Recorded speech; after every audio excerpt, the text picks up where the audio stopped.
গাইবান্ধা সদর উপজেলার বোয়ালি ইউনিয়নের আলাই নদীর কাচারি মোড় এলাকায় একটি ব্রিজ না থাকায় চরম দুর্ভোগে পড়েছে হাজারো মানুষ।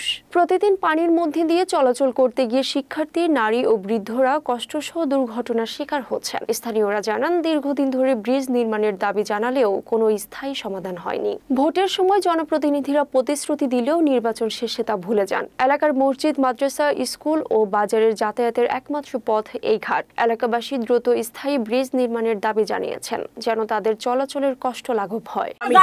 সমস্যা পানির মধ্যে ভাঙ্গি যাওয়া নাগে, কাম থেকে কাজ থেকে আসি কেমনে যায়, পানি ভাঙ্গি যাওয়া নাগে নেক্সে চেয়ারম্যান মেম্বার রাখলে দেখে না, চেয়ারম্যান মেম্বার খালি ভোটের বেলা তাই আপা ভোট দাও, চাষি ভোট দাও, তখন পাও ধরে হাত ধরে, আর এখন ব্রিজ দেখে না।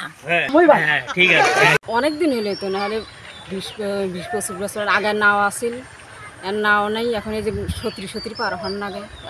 ব্রিজ এখন দেওয়ার কথা, কুটি তাক ব্রিজও নাই, এও নেই, এখন হেনা এইভাব করে এখন ধান এনা করছে, আবার আদিত নদীতেই খাই, এই কষ্ট করি পার করার নাগে, ও করার নাগে। ছোটো ছোটো বাচ্চারা সকালে মুক্তবে আসতে পারতেছে না। মাদ্রাসা আমরা প্রতিষ্ঠান দিয়েছি, মসজিদ আছে, ওপারের মুসল্লিরা নামাজ পড়তে আসতে পারে না, আবার মাদ্রাসার বাচ্চারা আসতে পারে না, মুক্তব শিখতে পারে না, দিন শিক্ষা থেকে দূরে সরে যাচ্ছে।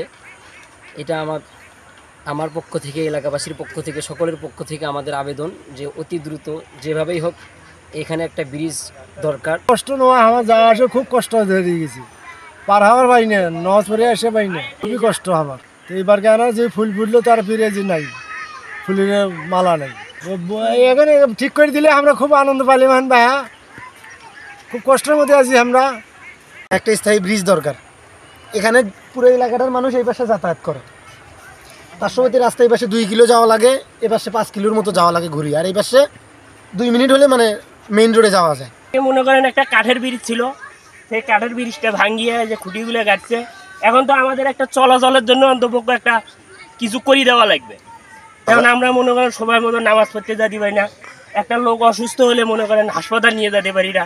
আমরা চাই যে যতটুকু কাজ করছে এখন মনে করেন যে চলাচলের মতো একটা কিছু করি দেখ বা কমপ্লিট করি দেখ, আমরা এতেই খুশি। থাকার কারণে অনেক সমস্যা হচ্ছে। একটা রোগী যদি অসুস্থ হয়, সেই লোকটাকে পার করানো অনেক ঝামেলা হয়ে যায়। আবার মনে করি বাচ্চারা আবার স্কুলে যায়, তারা যেতে পারে না, সব ভিজে যায়, যাওয়ার সময় ভিজে যায়। মাদ্রাসায় বাচ্চা কাচ্চা আসে, সব ভিজে আসে, আবার যাওয়ার সময় ভিজে যায়, মানে কঠিন অবস্থা। আমরা তো চাচ্ছি যে অবস্থা আছে এটা যদি আমাদের এখন ঠিক করে দিত, তাও আমাদের ওপারের লোক যাওয়া আসা সুন্দরভাবে করতে পারতো, একটা রোগী নিয়ে হসপিটাল যেতে পারতো, খুব সুবিধা হতো। সমস্যার মধ্যে পার হওয়া সমস্যা, বাজারঘাট করার সমস্যা, ছেলেবেলা লেখাপড়া করার সমস্যা, নজপুরে আসতে পারছি না তার সমস্যা, খুঁটিগুলো গাছে খালি গাড়ি থুয়ে গেছে, কোনো কিছু করতেছে না, নির্বাচনে কোনো খবর নাই, কোনো কিচ্ছু খবর নাই।